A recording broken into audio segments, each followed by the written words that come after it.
Okay, as you know, we've been preparing for the new home health conditions of participation for some time now.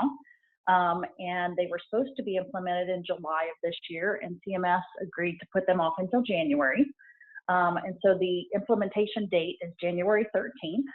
There was a request to CMS to hold off implementing them in January because they felt that they need at least 6 months once the interpretive guidelines are out before they should be held accountable.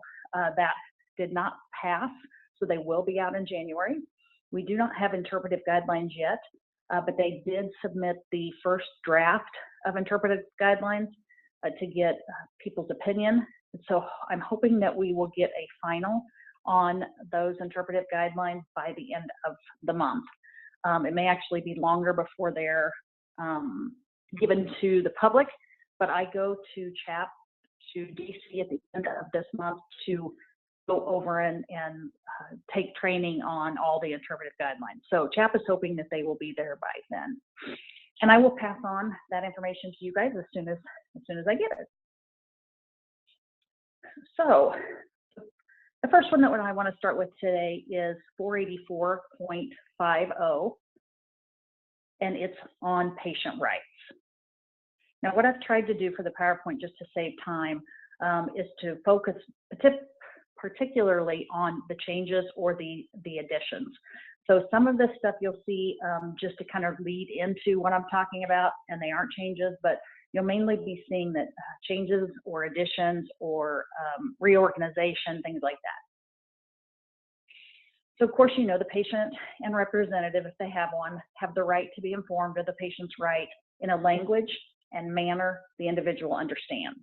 And of course, the home health agency must protect and promote those rights.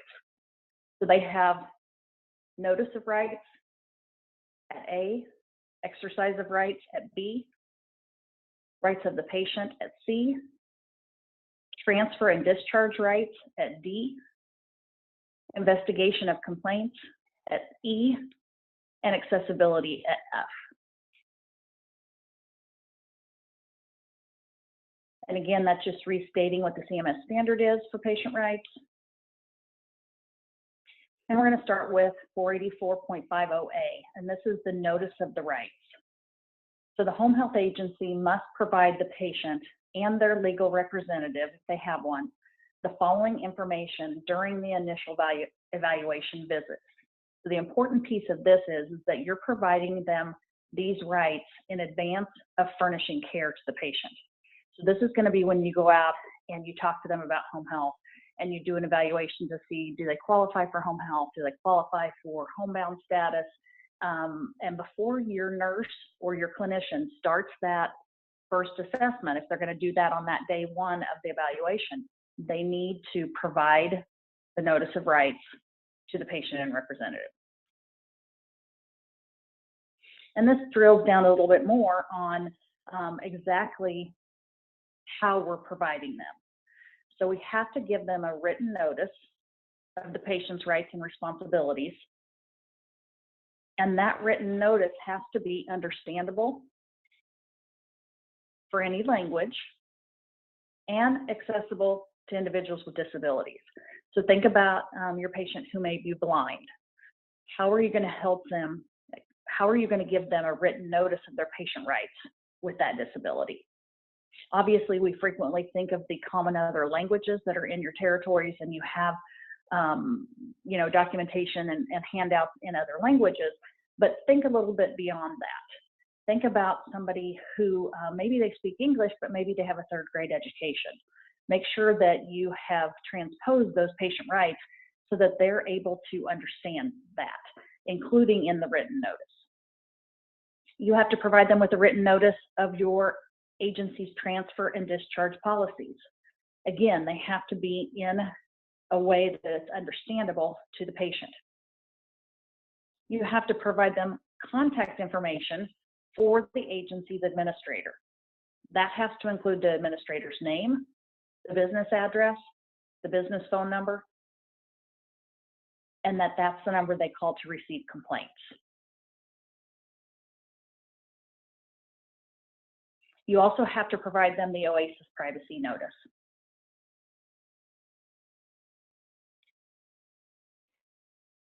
And then once you've done that, you have to make sure that you obtain the patient or legal representative's signature confirming that he or she has received a copy of the notice of rights and responsibility.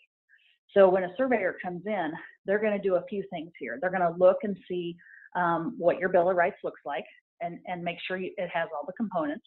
They're going to see that you provided that to the patient prior to the start of care. They're going to see that the patient signed and dated that or the representative. And then they're going to actually interview some patients when they go out to do home visits and ask them about their rights and if they were explained their Bill of Rights and if they understood that. And they may even pick certain components off the Bill of Rights to ask your patients about.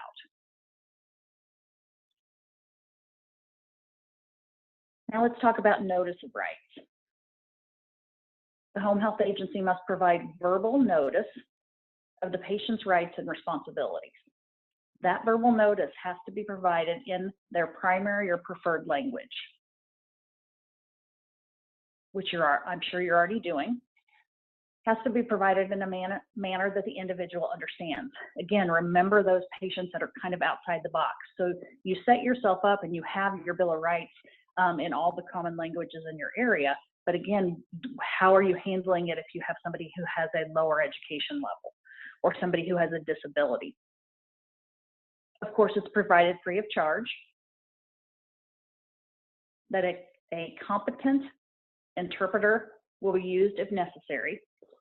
Now focus on that word competent, because as a surveyor, if they come in and they see that you have used an interpreter for a patient, they're going to ask you, how did you make the determination that this interpreter was competent? And so you need to have that documentation. And this has to be done no later than the completion of the second visit from a skilled professional.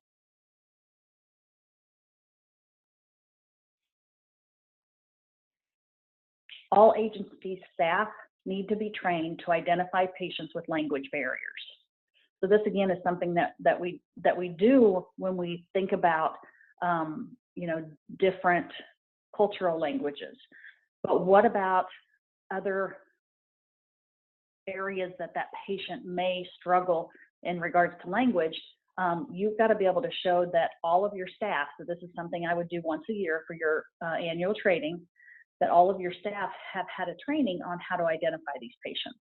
And then that staff that are going to have an ongoing contact with a patient with a language barrier should be trained in effective communication techniques, including the effective use of an interpreter. So a surveyor is going to ask your clinicians or when they're out doing home visits, what is your process and what is your policy if they have a patient that has a language barrier?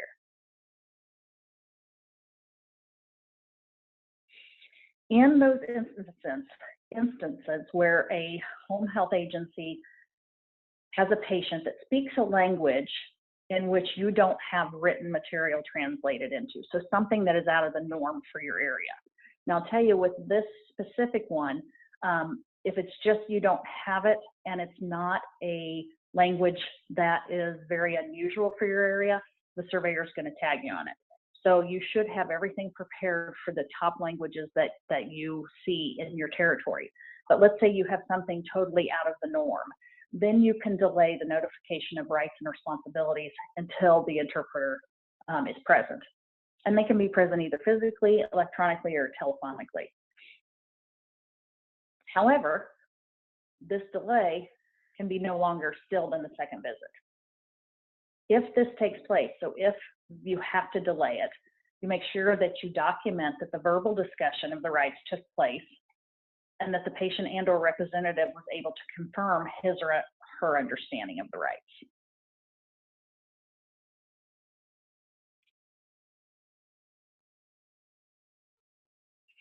The home health agency must provide written notice of the patient's rights and responsibilities under this rule and the home health agency's transfer and discharge policies. So on admission, you still have to notify them of what your transfer and discharge policies are. This has to be done, the written notice has to be done within 4 business days of the initial evaluation visit. So if you have your initial evaluation visit on Monday, but you don't complete your comprehensive assessment until Thursday, then your 4 days starts on Monday.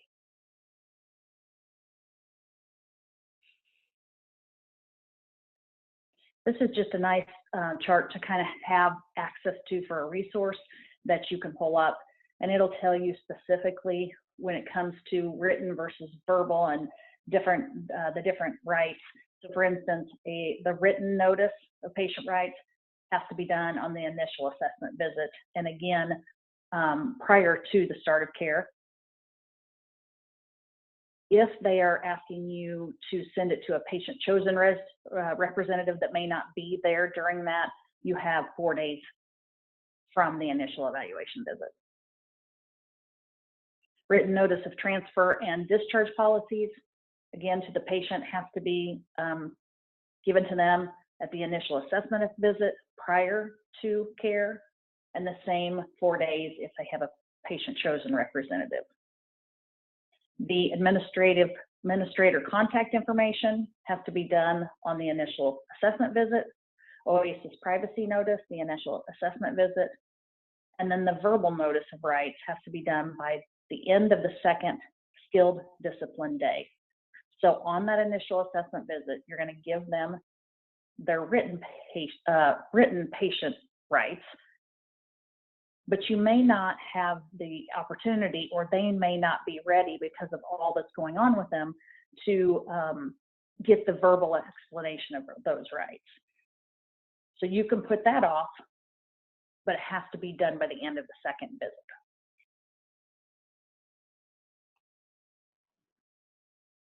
Okay, exercising rights, 484.50B. You need to assess whether or not the patient is competent to make health decisions. So some professionals should be making that determination. Have they been deemed that they're capable or incapable to make those healthcare decisions? If they've been deemed that they're incapable, who is their person that's been appointed to make those decisions? And what extent are they allowed? Because sometimes you'll have a patient who has a guardian, but only for financial, not necessarily for medical. So it would be important in those cases to have that documentation on your chart.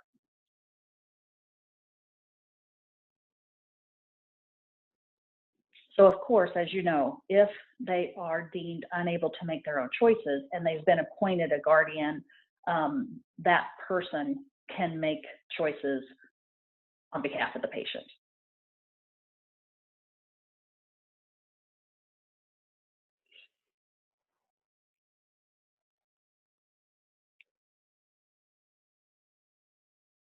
And of course, if they haven't been deemed unable to make their own choices, then they exercise their own right.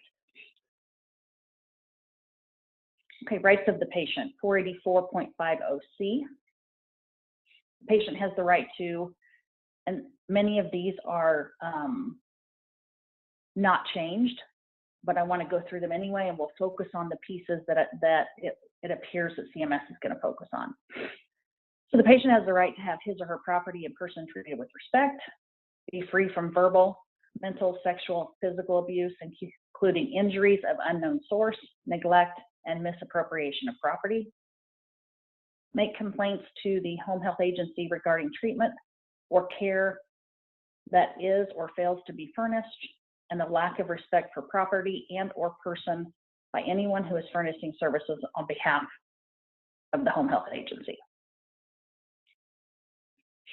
So CMS has always said we have to have a complaint process and we have to have a complaint log. And we try to tell people that, or agencies, that complaint log is really just supposed to help you. It's not that you're documenting terrible things for the surveyor to see. We want to see complaints because that's just normal. People complain. There's no certain level of complaint that you would log in the complaint log. It could be anything from, the aide was late to the visit, which may be very well explained. Maybe she had car trouble, but that's still a complaint. And so you want to log those because surveyors want to see that. They also want to see what your process is if a complaint comes in. So you need to have written policies and procedures on the acceptance, the processing, review, and resolution of patient complaints. These policies need to include complaint intake procedures, timeframes for investigation. So how long are you going to take to investigate? Is your policy going to say that the investigation will be complete within 48 hours? Documentation and outcomes and actions taken by the agency to resolve the patient complaints. So they're going to want to see that process. And anytime that you have a surveyor show up because somebody has called a complaint in, they're really going to focus on what your process is. Did you do a root cause analysis? Do you have the documentation to show what process you went through and that you followed those steps? This needs to be in the patient's clinical record and in the patient's home folder, that they have the right to log a complaint and how they're there to log that. So you know in your Bill of Rights it talks about complaints, and it gives your agency phone number, and it'll give the state number. And of course, if you're with an accrediting body, you also have to have that on your Bill of Rights.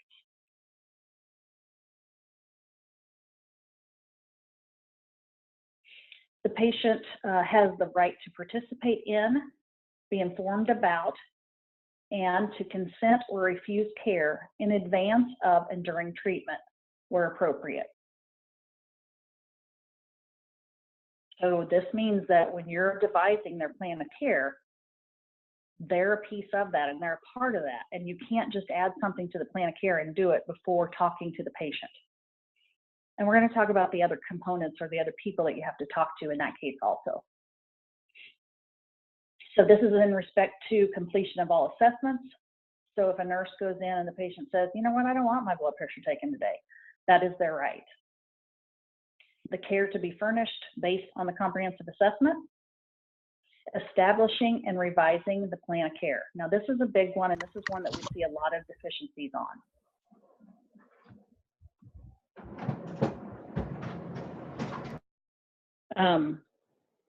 Agencies are really good, or clinicians are really good about documenting on that initial plan of care that they have collaborated with the patient or family. What we don't always see is when that plan of care is revised. So something that's added, something that's changed on the plan of care. Anything that is done that is different from the original plan of care has to be collaborated and approved by the patient and family.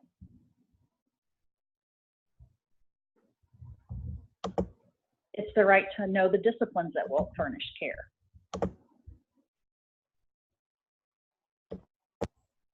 Oops.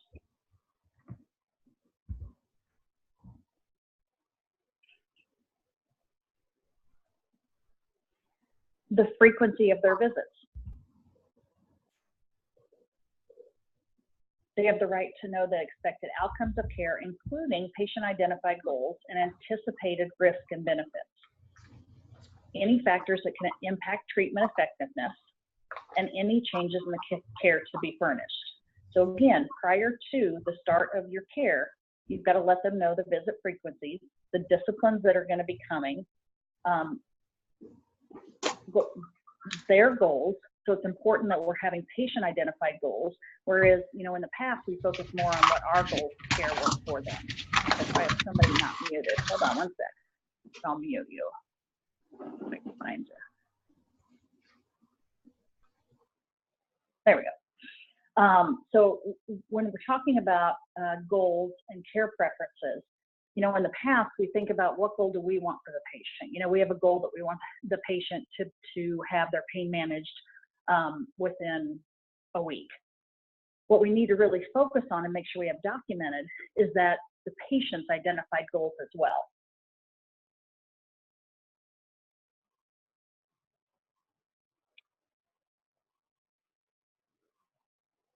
And again, so often that we see when we do surveys that the patient's informed consent on all of these items are on one piece of paper and they sign. But the reality is there's a lot of information here, and it doesn't have to be, or was not intended to be on a single signed form. This informed consent and patient participation takes place on an ongoing basis as care changes and evolves during the episode of care. Initially, and as care changes, you have to show evidence in the medical record that the patient was consulted and consented to the planned services and care. So again, any time that you're changing a service, you're adding something or removing something from the plan of care, you're adding a medication, you have to document that the patient has collaborated and is in agreement with that.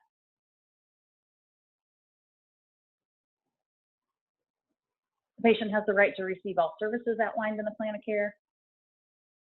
The patient has the right to have a confidential clinical record, and access to or release of patient information and clinical records is permitted in accordance with 45 CFR Parts 160 and 164.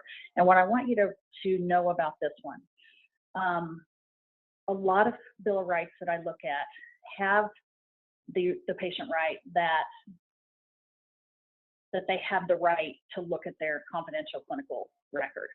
What they sometimes miss is having in there how they're supposed to access it. So whatever your process is, whether it be that you want them to request in writing, whether you want them to call the administrator, whether you want them just to tell whatever clinician is there, make sure that in your Bill of Rights you have documented how they're supposed to access that clinical record if they want it. The patient has the right to be advised of the extent to which payment for home health agency services may be expected from Medicare, as well as what their part of the charges may be in the case of having co-pays or insurances that only cover part of it. This is another thing that I see frequently.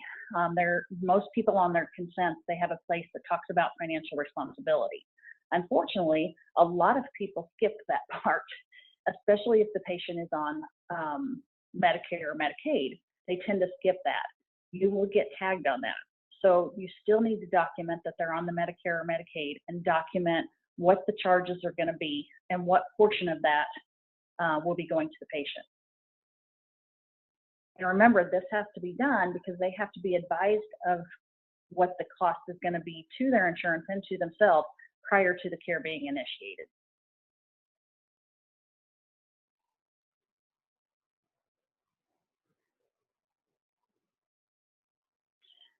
This just talks 44.50C, talks about the patient has the right to be advised of any changes in the information provided in the accordance with paragraph B7. So make sure that you advise the patient or representative of any changes as soon as possible in advance of their next home health visit. So meaning, like, let's say you find out that they changed insurances, and so their financial responsibility is going to be different, or what they qualify for as far as services is going to be different. The patient has the right to receive proper written notice in advance of a specific service being furnished. If the agency believes the service may be non-covered care, or in advance of the agency reducing or terminating ongoing care. So that you have to provide them now with written notice prior to the service being started, reduced, or terminated. This one we talked about a little bit ago, but the patient has the right to be advised of the state toll-free home health hotline. That should be in your Bill of Rights. They also have the right to be advised of your accrediting body's complaint line. And of course, you're going to advise them of your complaint process and how to start with you, because that's what you want them to do. You want them to call you first. The patient has the right to be advised of the names and addresses and telephone numbers of the following federally funded and state-funded entities that serve the area where the patient resides. So since this is part of their right, make sure that you have that documented. Make sure that you have provided them these 5 resources and your local numbers for those, and you can show that you did that.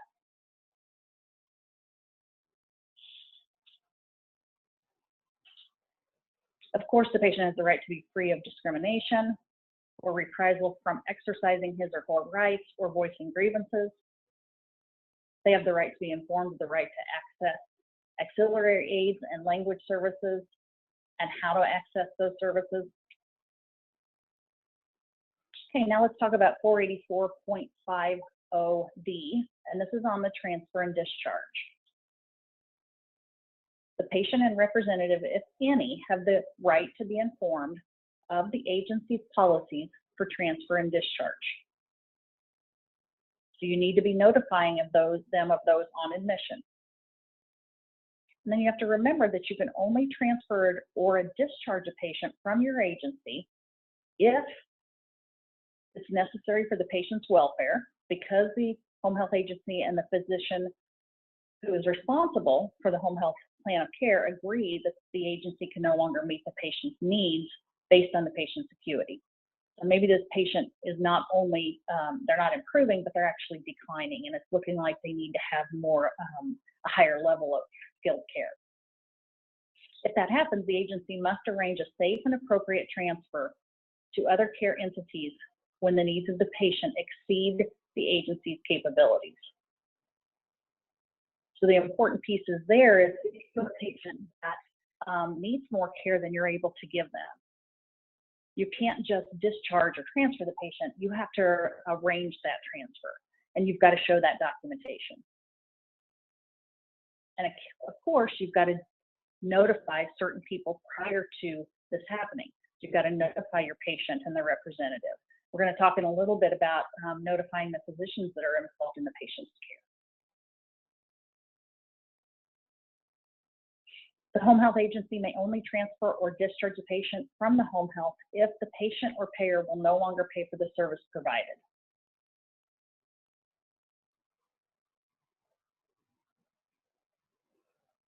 The home health agency may only transfer or discharge the patient if the transfer or discharge is appropriate because the physician who is responsible for the home health plan of care and the home health agency agree that the measurable outcomes and goals that are in the plan of care have been achieved, and if the agency and the physician who is responsible for the plan of care agree that the patient no longer needs the home health services.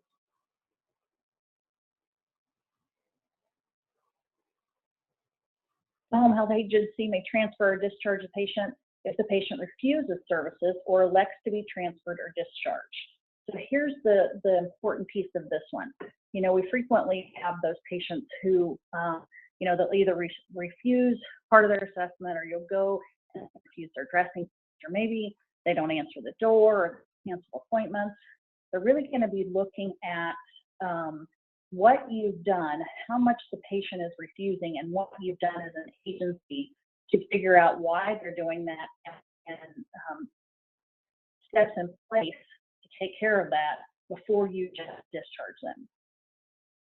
So what they say is, who occasionally declines a service is distinguished from a patient who refuses services altogether, or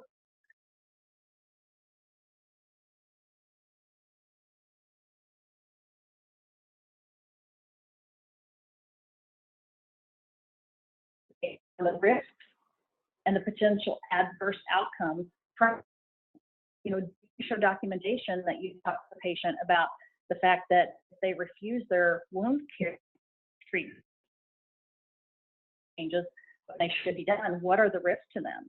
Do they understand those risks? And do you have that documented? In the case of refusals, you documented the communication with the physician. Make sure, if in doubt, you always want to notify the physician and document that you did. And then you want to make sure you document the measures that you took to investigate the patient's refusal. Why are they refusing? Maybe they're refusing that dressing change because they're having a significant amount of pain with that. There's something that you can do about that. And see what interventions that you can put in place to get the patient with the plan of care.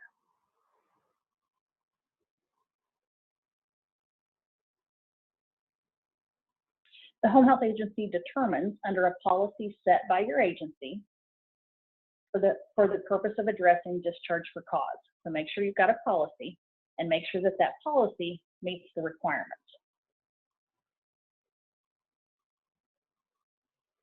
That the patient or other persons in the patient's home has a behavior that is disruptive, abusive, or uncooperative to the extent that delivery of care to the patient or the ability of the home health agency to operate effectively is seriously impaired. Let me unmute you for a second. It looks like we're having trouble with audio. Can you hear me?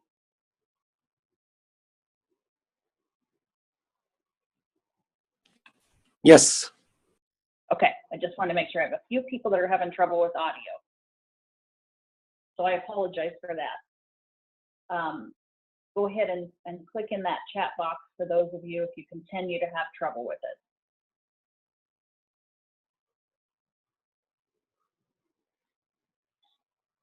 Okay, back to discharge for cause.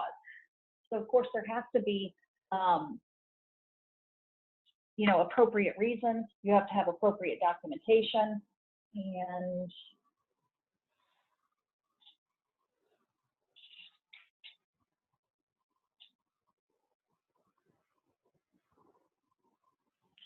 there's certain things you have to do before you discharge for cause. You have to advise the patient and the representative if they have any. You have to advise the physician, and you notice that I highlighted the S, and you have to notify the physicians issuing orders for the home health plan of care. So we've kind of gotten in the habit over the years of only notifying the patient's attending physician or the physician that certified the patient. But many times these patients have multi-system or problems because of multiple diagnoses. And in the day of all the specialists we have, if you have a patient that has more than one physician that is participating in giving you orders, then all of those physicians have to be notified, and that has to be documented. You also have to make sure that you notify the patient's primary care practitioner that's going to be responsible for the patient's care after they've been discharged. So the surveyors are going to be looking very diligently to see what physicians you're notifying. If they only see that you've notified one physician, they're going to be looking through the chart and see, do we have orders for another physician? Do we have something in the chart that talks about a call to another physician? So if there's more than one physician in that chart anywhere, I would be notifying all of them and documenting that. The agency must do the following before it discharges a patient for cause. And I know sometimes this is difficult because I've dealt with those patients that were potentially discharged for cause. Cover yourself here. You want to make sure that you have made every effort possible to resolve the problem and that you have that documented.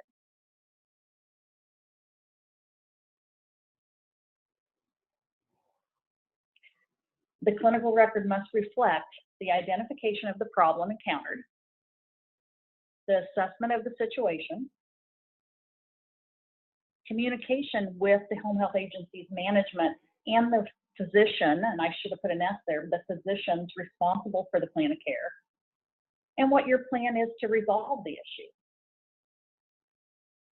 Then after the plan that you've put in place to resolve the issue has been implemented, you got to swing back and say, did this work or are we still having this problem? In situations where staff are threatened or endangered, the home health agency may be required to take immediate actions to discharge or transfer the patient without taking measures to resolve the issue. So of course, if your staff is in a situation that is an immediate danger, you don't have to go through these steps. But you have to ask yourself, is this an immediate danger or is this something we can try to deal with? And the one case in my history that comes to mind was a patient who, she hadn't been a problem patient at all. She was an elderly lady who kind of was a little spitfire, but The staff got along with her. We didn't have any trouble with her until one day my nurse was out there and she pulled a loaded gun on her roommate. Well, the first reaction is, oh, we're not going back in there. But we did put a plan in place, and the results of that plan were implemented, and it worked. We requested that she remove her guns from her home, so she sent them with her son, and things were fine. But just be very cautious that you don't jump to make sure you have everything documented. Of course, never send your staff to someplace that is not safe, that you're concerned about their being.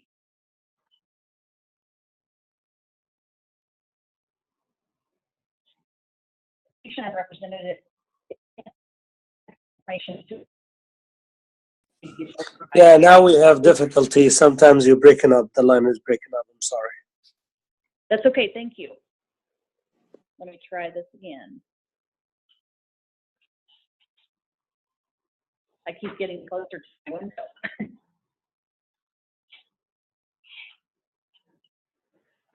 Okay.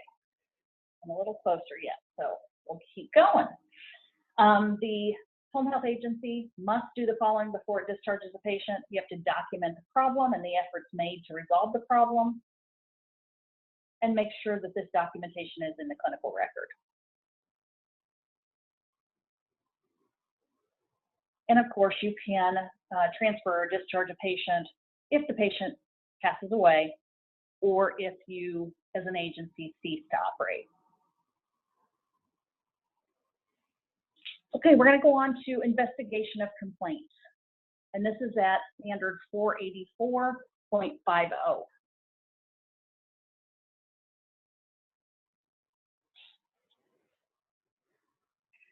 The home health agency must investigate complaints made by the patient or the patient's representative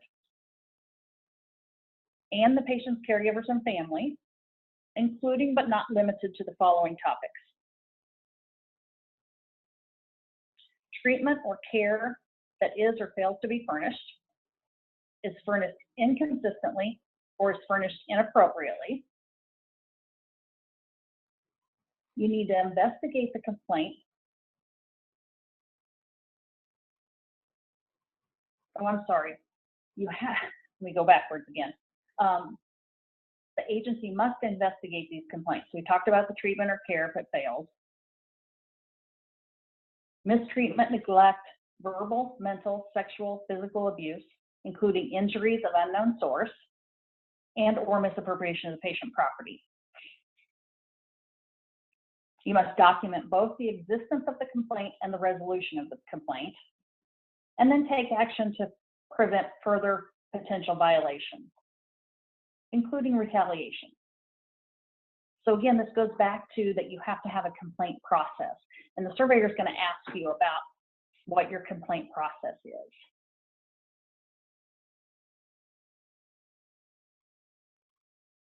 Any staff in their normal course of providing services to the patient who notices, identifies, recognizes incidents or circumstances of mistreatment and such, of course, have to report that in accordance with the state law. Okay, accessibility, 484.50F. Information must be provided to patients in plain language and in a manner that is accessible, and timely. So again, we talked about this. Think about not only your patients that speak a different language, but think about your patients with disabilities.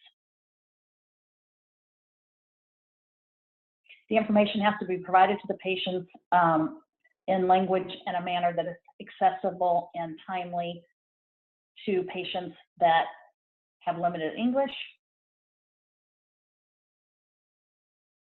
And that is the end of the patient rights piece. So I'm going to unmute you to see if you have any questions, and then we'll go on to the next section because we've got about 15 minutes. Okay, let me see if I have any questions here that have been put on chat.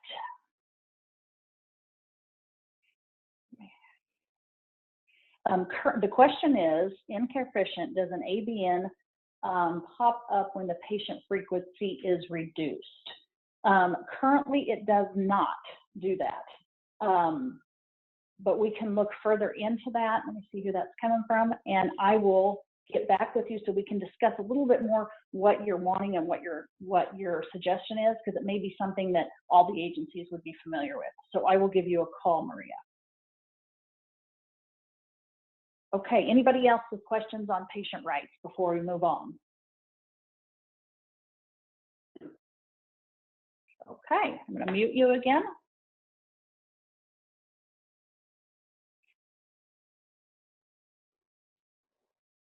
And we're going to go on to patient care.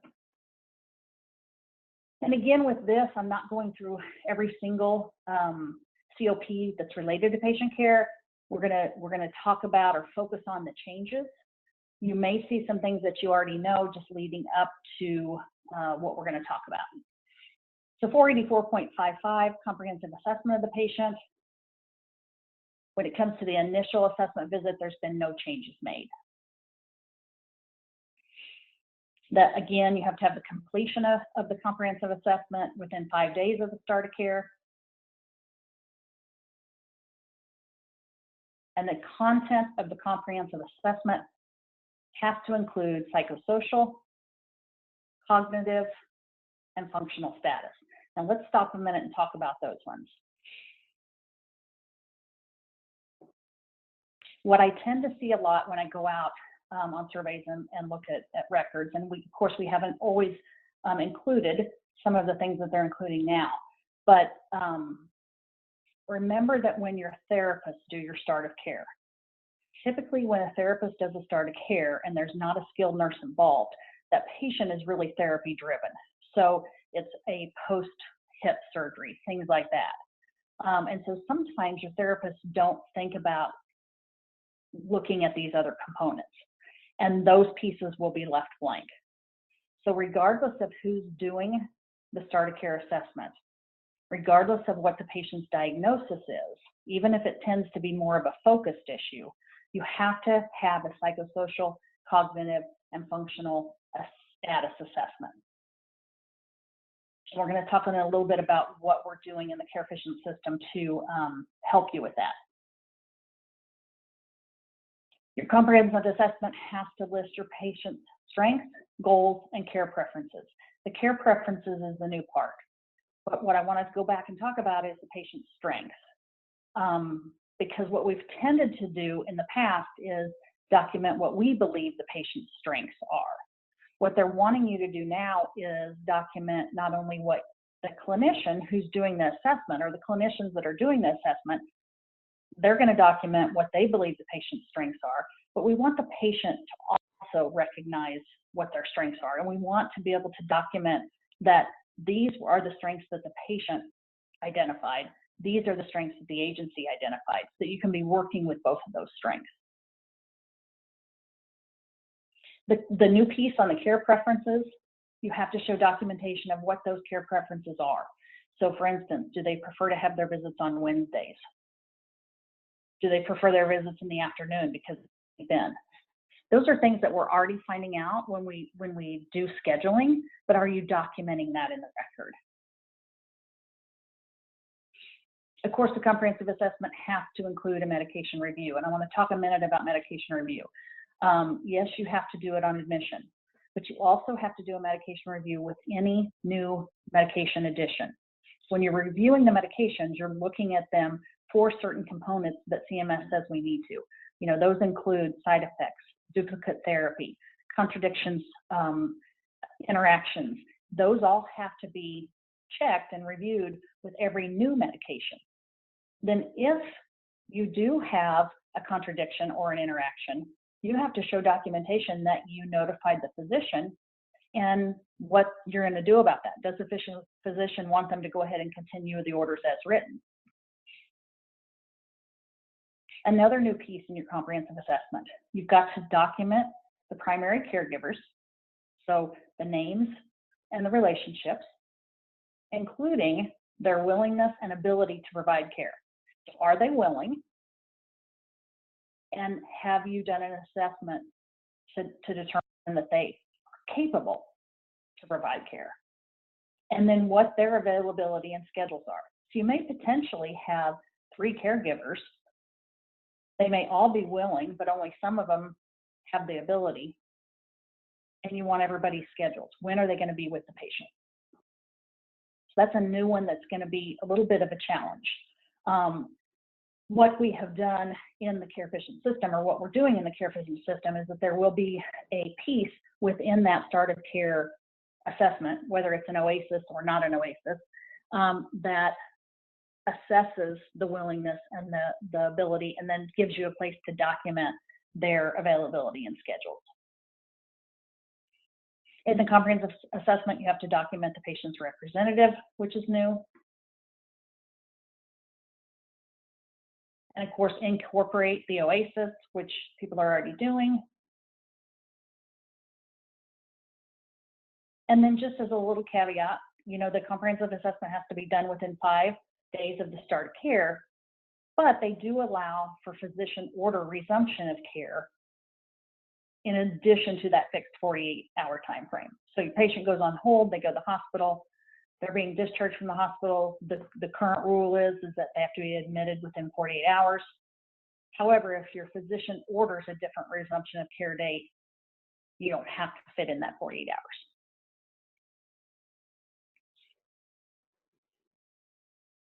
Okay, let's talk about these newer pieces to the comprehensive admission assessment. When they talk about assessing a patient's psychosocial status, it refers to the evaluation of the mental health and functional capacity. It's intended to be a screening of the patient's relationships and living environment, and their impact on the delivery of services and the patient's ability to participate in his or her own care. So often in the past, when we did start of care on patients, if we identified a psychosocial issue, we referred them to the social worker, which is still fine. However, if they're not going to be referred to the social worker because maybe they don't qualify for a social worker, maybe their psychosocial issues are not that to the level of needing a social work visit, you still have to document on that comprehensive assessment that you've assessed their psychosocial status and what that is. So those components also will be added in the Careficient system to that start of care note. You have to assess the patient's functional status, including the patient's level of ability to function independently in the home, such as activities of daily living. And you have to assess the patient's cognitive status,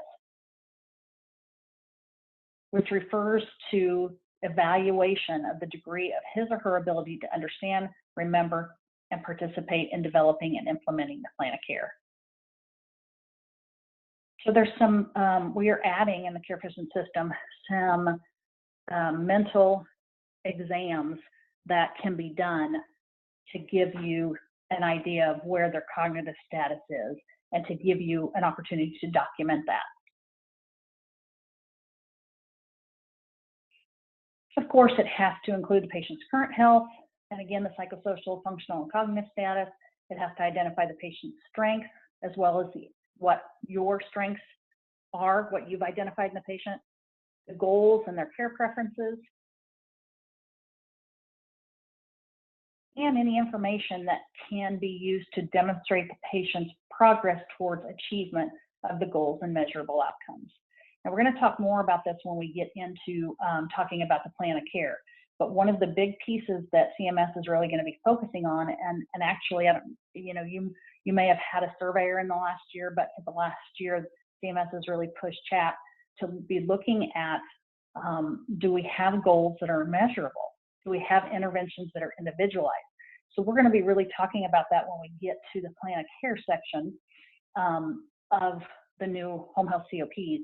And just to kind of give you a heads up to begin with, I'm totally revamping how we do care planning within Careficient, because we need to be able to see when you go in, when the clinician goes in and does a visit, they need to be able to see what's on that care plan so that they make sure they're documenting towards those orders because that's a frequent deficiency, and they're documenting progression. So oftentimes when I see charts and it'll have a place at the bottom that says progression towards goals, clinicians will document progressing. Well, that's not enough. They want to know more. They want to know, what is it that you're seeing that's progressing? How much are they progressing? And again, we'll talk about that more with the care planning. Again, this is a repeat. Patient strengths should be developed by the patient identifying their own strengths and the agency assessing strengths. And just gives you some examples here of patient strengths that maybe your agency or an agency could assess for through observation. Their awareness of their disease status, their knowledge of their medication, motivation and ability to perform self-care, and so on. Okay, here's just a few practical steps when we talk about comprehensive assessment. Make sure that you commit to providing staff training on the new regulations, and specifically those important pieces that I've picked out. So talk to your staff and teach your clinicians what it means to assess their strengths and how they need to assess them, but they also need to expect the patient to identify their strengths, how they can make their goals measurable. What does a measurable goal mean versus a goal that's not measurable? And what all are we looking at when we talk about patient care preferences? Prepare and educate or re-educate staff on conducting a comprehensive assessment. Again, if a therapist is doing the start of care, they're very therapy focused and they don't always get all the components that would comprise a comprehensive assessment. So that therapist should be filling out all of the areas of the start of care, because we've made sure, as Careficient, we've made sure that our start of care assessments are comprehensive. We want to make sure that your clinicians are not leaving anything blank because they don't find it important. Because CMS says they want it to be comprehensive, which means the entire systems. Then you're going to review for and address inaccuracies on the initial comprehensive assessment, especially to start with. I'm sure you have some sort of audit process in your office, but whoever is doing that, make sure that you're looking at all starts of care to make sure that they have all the components that would meet the comprehensive assessment guidelines. Review for and ensure consistent documentation on the initial and ongoing comprehensive assessment.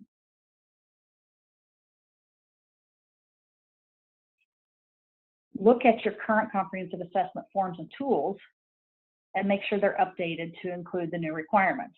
And that's what we're doing at Careficient. So I'm adding things to the comprehensive assessment to help you cover and follow these regulations. And again, review and ensure that the ongoing comprehensive assessment includes patient progression towards goal achievement and measurable outcomes. And when we do the presentation on plan of care, we'll talk more about how to help your clinicians do that. That probably is the most difficult thing that I see out there, is that people are not making their goals measurable and they're not making their interventions individualized. So not only are we revamping that system, but we're making it to where your clinician can actually go in and edit to make the interventions individualized. They're not going to have to write their own interventions. There's going to be interventions in there that are standard of care associated to a diagnosis or a symptom, but then they're going to be able to go in and tweak it to make it measurable. To make it individualized.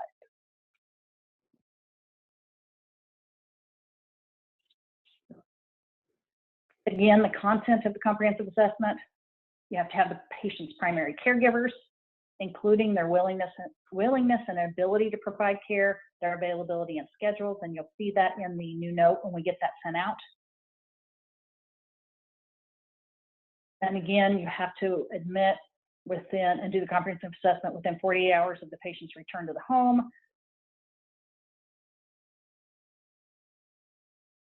And that's only for a hospital admission of 24 hours or more, and for reasons other than diagnostic test. So if your patient goes to the hospital and they're not in the hospital they're not in the hospital for 24 hours or more, then you have a little more leeway on getting them the resumption of care done. Assure that your agency is using its current assessment forms and OASIS, and of course we take care of that for you.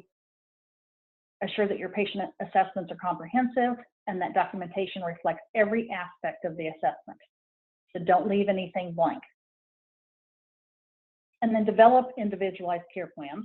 All your team members need to be involved. One of the other things which we'll talk about when we do the plan of care presentation is that they now, on your plan of care items, on your interventions, they have to be designated to what discipline is responsible for that. Make sure that these individualized care plans reflect your patient's personalized care preferences. Let me see how we're doing on time. Okay, let's see. Let me unmute you. Okay, the next piece that we're going to go to next will be care planning, coordination of services, and quality of care. I will send that invite out, and I will also post it as an announcement on the homepage. Is there any questions I can answer for you right now?